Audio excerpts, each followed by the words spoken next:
What's up everybody? In this video, I will be showing you how to view YouTube history on desktop. For that, the process is very simple and easy. All you have to do is to follow the video till the end to get to know about it. I will be providing the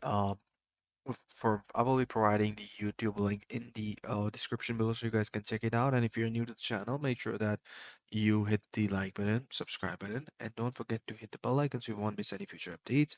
So we're just gonna hit the video up. So what we're gonna do is to go and open up a video. बस For phone चाहिए था. example, we're gonna open this video up right here. Now, as you guys can see that I have opened a video on the YouTube and it should update the YouTube right away, YouTube history right away. So I'm gonna go back to my YouTube main page, and here what you guys gonna see is on the left hand side there's a history option.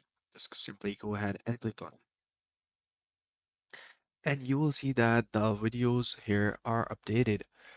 So these are the videos that I've recently watched. And if you want to clear the YouTube history, you can just simply go on the right hand side and click on the clear all watch history. Or you can either pause watch history and manage all history work.